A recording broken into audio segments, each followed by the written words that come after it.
Welcome to the girls. We are on location today in the Hazleton area at Pathway to Recovery. My mom and I are focusing a lot of our attention this season on mental health as we explore getting out of the pandemic and into some normalcy. Right. It's really hard to get back to normal because I don't know about you and how everyone else feels, but it just seemed like being home got real comfortable and doing everything from home. We did our Zoom shows from home. And when it was time to actually leave the house, I was getting panic attacks. Yeah, like how do you act and how, if you're still working from home too. I'm so remote, so when you're actually out, even like you're kind of out of sorts to say. Yeah, like you're not, a hard time with directions today. Yeah, today I was late because I was bad with directions. So anyway, we're here at Pathway to Recovery. The topic is mental health.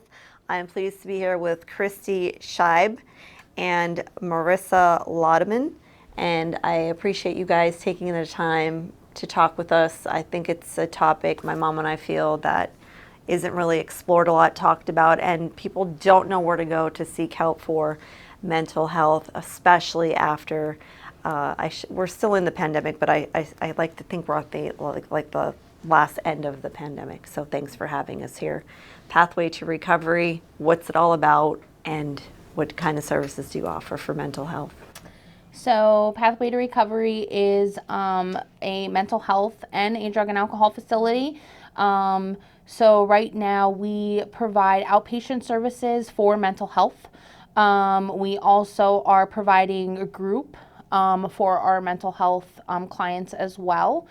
This is something that we are actively trying to get back up and running because the pandemic had shut a lot of those services down. We saw a lot of people going remote, even for their counseling sessions. So individuals were remote, groups were remote. So unfortunately on the mental health side, that takes a little bit of a hit because when you're looking at your group sessions, you need that connectedness with the other clients, that support. And it's kind of harder to do that on a remote, session. Yeah. So that's kind of where we're at with our mental health department. We are trying to, we are in the process of, this is something new. We've recently opened up to our Spanish-speaking population. So we do have a Spanish-speaking counselor that is on staff right now. So we are accepting referrals for that. That is something that we have not done in the past. So that is something new for us right now. So that's kind of where we're at as far as our mental health department. We offer many different things for our groups. We offer an anger management group right now. We have recently started up a psychoeducational group for mental health. This is going to allow our clients to get a little bit of education about their own diagnosis that they have received, a little bit about med management for them. Then we want to start up a grief and loss group. And then last but not least, which is probably where we're going to kind of talk a little bit more about today, a social skills group. Because of the pandemic and seeing people so isolated in their homes, we're finding a lot of people are coming into the agency and they're still struggling. Going out, doing basic activities such as shopping, all of those things are becoming anxiety-ridden because they are not used to doing those things. What is it exactly when they come in with the social anxiety? Is it fear of getting COVID? Is it just fear, or is it just not being used to, Marissa, is it not being used to being out? What actually is it? Because I know I suffered from that myself when we first started going out. I would find like almost claustrophobic when I went in a store and I didn't know my way around. I would get like disoriented. So is that basically something that I've seen it kind of be all of the above. All of the above. Yeah. Okay.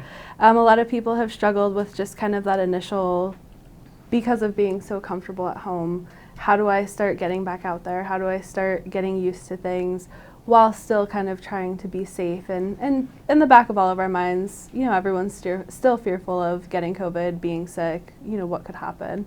So it's kind of a combination of the getting back out there, the isolation, trying to overcome it, and absolutely still that fear of getting sick too. So are there exercises or something that you could have them do in their mind, or baby steps? Like, how do you come out of this? I would like to know myself. So some of the things that a lot of our clients have found helpful, kind of planning your trip. So starting with something small, maybe like the dollar store. I'm going to go into the dollar store, just try to get these 1 or 2 things, and then doing it, seeing how you feel. Okay, what went well, what didn't, and then slowly building up to doing more and more like bigger tasks. So maybe taking on Walmart after the dollar store, and then maybe going to the fair or something a little bit more public. So you slowly just kind of start to ease your way into it. The planning it maybe and going with a list is always probably really good, so you don't just roam around aimlessly. Yeah. Talk about some statistics you have here, statistics with mental health and the impact following COVID. So we've seen, there was a recent report that came out by the CDC that went into a lot of specifics of surveys that they did. Pretty much anxiety, depression, isolation, suicide rates have all doubled and tripled from pre-pandemic times until current day. And we've pretty much seen rates very similar here at the agency with our adult clients and a lot of our school-aged kiddos as well. Yeah, and what about these kids that have been born? I was at a nail salon, and the owner had her 4 kids there, and the one was very, shy, or I don't know, just wasn't really used to being around people. It's like COVID babies. You don't think of it, that kids who've just only been able to be in the house for their whole life, and now they're 3, and it's an adjustment being around people that they're not necessarily used to being with. There's a 988 National Helpline for those in need that I didn't know that you had or have. Yeah, so that is a nationally registered number. It's kind of like, if we have an emergency, we would call 911. This is an emergency mental health number. So if you are in crisis or you feel that you need to speak with somebody, you can call 988.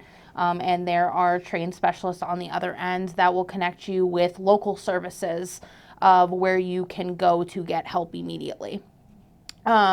If they want to receive services from us, they can easily call our number 570-455-9902, and they can schedule an evaluation with our wonderful ladies out front.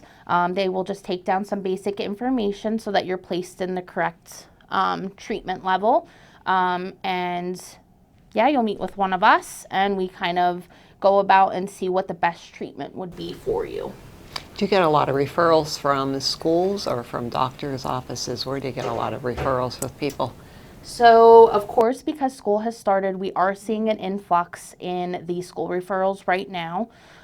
So we are trying to distribute those out amongst our counselors the best that we can. We are, still seeing an influx of everything else. We get referrals from hospitals, people who were in for, different reasons, suicidal ideation, just maybe they were just depressed. So we get those referrals. We do also get referrals from our probation officers that we have close relationships with, from Luzerne County, Schuylkill County, Carbon County. These are all counties that we work closely with that send us referrals as well. How do you know if we need to come here? I mean, you might be a little sad a couple of days, but what is it that people would know for sure, I really need to reach out? Because maybe they're thinking, it's going to go away, and then it just doesn't go away. So what are some of the guidelines that people should know to know if they should reach out? One of the big things, because I have friends that ask the same question all the time, like, how do I know if it's something we can just kind of talk about, or maybe something that I need professional help with? One of the answers I always give them, if it's something that's become really disruptive to your life, like if it's starting to prevent you from going out, grocery shopping, showering, doing day-to-day things, or from, interacting with your kids, taking care of your kids, going to school, going to work, when it starts to become disruptive to a lot of those day-to-day things, then it's probably time to come in and get some help from someone else. So in other words, if it's something you used to love to do and now you're like, I don't care. How about for I don't those want to get people dressed.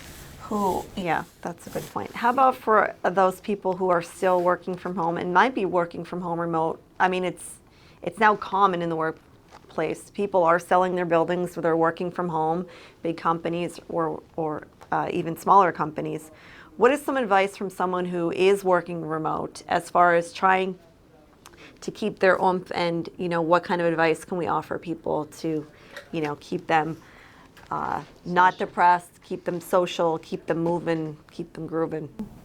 I was just kind of tackling this topic earlier today. Some of the solutions that we found to be helpful, just getting out in the community. So some people have started, maybe on Wednesday I go to Panera, get some breakfast and do some work from there. Maybe I go to Starbucks on Thursday when it's super nice out, sit outside, see the people passing by. Just different things that can kind of make you still feel part of the world instead of feeling so isolated and stuck at home. Some companies I've seen do like weekly Zoom meetings. So if people want to, from work, just kind of get together and chit chat about their week, whatever movies they're watching, that kind of thing. So really just keeping opportunities available to be out in the world and really connect with people. We're going to take a little break right here. Please make sure to patronize all of our sponsors. And if you need help, there's numbers on the screen. Please reach out because these girls are here, and believe me, they're very friendly and very welcoming. It smells wonderful in here. Just come for the smell. We'll be right back.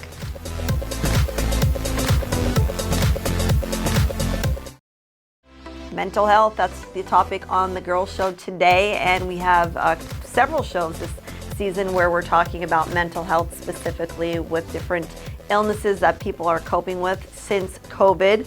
And we're here at Pathway to Recovery in the Hazleton area, and we are talking with Christy Scheib. She's the clinical director, and Marissa Laudeman. She's the mental health supervisor. If you're just tuning in, thank you. So ladies, we're continuing our conversation on what parts of mental health you can help with here at Pathway to Recovery. The resources, I feel, have been limited during COVID, and now we're trying to, again, get these services started for people who are really having some issues dealing with the impact of COVID and mental health on their lives. So if someone doesn't feel right, but they may not think it, they don't know if it's anxiety or depression, or maybe they think they're drinking too much or they're not, and they need help, can they call and just have you guide them onto navigate, okay, let's start here, Yeah, so when they call in, the women out front will answer the phone, and basically they'll just get a brief overview of what is going on. Whether they're experiencing a little bit of anxiety, maybe they just don't feel right, whether they feel like they may be drinking too much. And then either them or they would reach out to myself or Marissa to see which evaluation they should be placed in first. Do we feel that this is more of a mental health issue that needs to be tackled first, or do we feel that this is a drug and alcohol issue that needs to be tackled first? And then at that point, we would do the evaluation. And then if at any point we felt that, maybe we're doing all the drug and alcohol evaluation and now we get towards then and I'm seeing that maybe this isn't quite the issue, that maybe you need a mental health referral, that's the benefit of having both of them right here in-house. Simply take them out front and say, hey, can you schedule this mental health evaluation for me with one of the counselors because, I'm seeing possibly this. And then we set them up and they get the appointment in. And then the other thing I guess we did not mention is we do have a psychiatrist here on staff. So he does prescribe medications to our clients should they need them, because we do find that, sometimes implementing coping skills just simply isn't enough. We need that extra boost. A little bit extra serotonin. Huh? Yeah, so he is available to provide those services as well. So if those services do seem like they are needed, we also do a referral for him, and he is here about 2 to 3 times a week that he can meet with clients to provide that as well. So after you evaluate them and decide where they are supposed to be, do they come back here weekly? Are there meetings set up? How do you manage this afterward? Is it just one time they come and here's what's wrong? So where do they go from there, Marissa? So we have a lot of different options, especially with having both drug and alcohol and mental health here. If they are struggling with some type of substance use or addiction issue, we have all of our drug and alcohol education groups, treatment groups. Within our community, we have a lot of AA and NA meetings available, so we kind of link them up with everything that they need for that. Mental health wise, a lot of our clients receive individual counseling. We try to get people started at least on a weekly basis to kind of give them a lot of those skills and just kind of get them back on track. We do have people that come in every couple of weeks. We have people that have been here for a while, doing well, just kind of like still having that ongoing support. So then we kind of adjust their schedule kind of based on where they're at and the progress that they're making. Yeah. Do you find as they're coming, do you find as they're coming here, they get a little bit more comfortable and they're able to actually reveal things that they didn't even know were bothering them?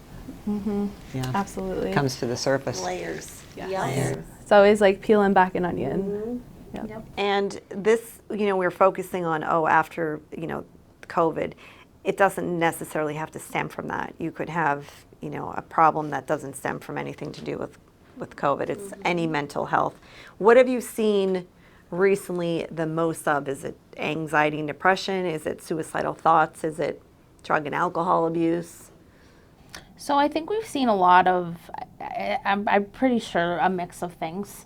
Of course, depression and anxiety are always your first things that present the most, but I think the biggest thing that we are seeing now, and a lot of people, you'll even see other people that offer treatment for mental health, is we're trying to steer in the direction of trauma-informed care. At some point in a person's life, most of us, have experienced some sort of trauma that is the underlying issue to a lot of this depression, this anxiety, things like that. So here at the agency, we are actually taking more of a trauma-informed approach to our treatment. We have, Marissa here is trained in EMDR therapy, as well as IFS therapy. What are those therapies? So you can talk a little bit more about that. So EMDR, a lot of people are familiar with it. It was initially brought into the field for work with veterans that have experienced trauma, but through research and through practice have found that it's really applicable to any type of unfortunate life event that anyone experiences. It's essentially made up of two steps. So the first one is kind of desensitizing, so really lessening over time that impact that the trauma has. So sometimes people come in and their rating of distress is a 10 at the beginning, and each week we just keep working and working until we get it down to like a 0 or a 1. And then the second side of that is kind of instilling a positive belief. So a lot of times when we experience a trauma, we walk away believing I should have did more, I'm not good enough, some type of negative belief about ourselves. So then the second side of it is working to instill and really build up a positive belief. So in other words, like a car accident, I had that happen to myself where I didn't want to drive anymore. So I did seek some help with that, some counseling to see how could I get out of my house. And it was very simple steps for me. It was just first go out and get in the car. And the next time get in the car and just back it into the driveway. And the next time back it into the street. And then the next time go around the block and gradually work myself back onto the highway. And it was just helpful talking to someone about it, because I thought, geez, what the heck, I can't drive anymore. And you always think you're the only one in that situation, like this only happened to me. And if you follow our shows, you'll see we just had a guest on, our own cousin. She had a trauma, and it led to an eating disorder. So that is something, whatever your trauma is, that you can help them with. How is it affordable? Are these services free? So we do accept most insurances. So we accept medical assistance, Medicaid. We also accept Blue Cross Blue Shield. Those are the two insurances that we actually accept right now for mental health. On drug and alcohol, we do have a little bit more leniency as far as payment goes, just because of contracts and all of that fun stuff. So we are able to actually help people through the county should they not have the funds in order to receive services. But here's the thing. everybody needs help, and we understand that. So we would not turn anybody away. If they wanted to come in here, we would have no problem trying to either provide them services right here in-house with the best that we can do, or possibly referring them out to somewhere that can help them in that sense. But we would never flat out tell somebody they can't come in here because they don't have money. We would definitely provide anybody the help that they can get. There's always a way. Absolutely. Yeah, there's always a way, and there's always someone here that can help you. The biggest thing is just making the phone call or making the attempt to just come here. You're located on Broad Street in Hazleton. You have a nice convenient parking lot. How about people who are homeless? How do you reach out? How do they? I can't even imagine what that's like. I don't even know that they're receiving these services or that they're getting the message out there. So what can we as the public do to help someone? How would we go about referring someone? What would we say to someone? What would be something that you would recommend us to do? If you think someone needs help, what do you say to them? I think you should call. I mean, well, what can we do? What can we really do? So, I mean, we do have people that are unfortunately homeless that do come into the agency because, you know, they're well known in the community at this point. So some of them we are familiar with, but if we are not familiar with them, a lot of times you can call for them on behalf of them. That is not an issue at all. We would take those phone calls. We actually do have a relationship with the homeless shelter in the Hazleton area. And so we have close communication with them. So they oftentimes will refer people who are homeless up here to help them get services in the meantime while they are working on trying to find them stable housing down on that end. So we kind of work in conjunction with one another to help them get the services that they need because, you know, it's kind of like a cycle.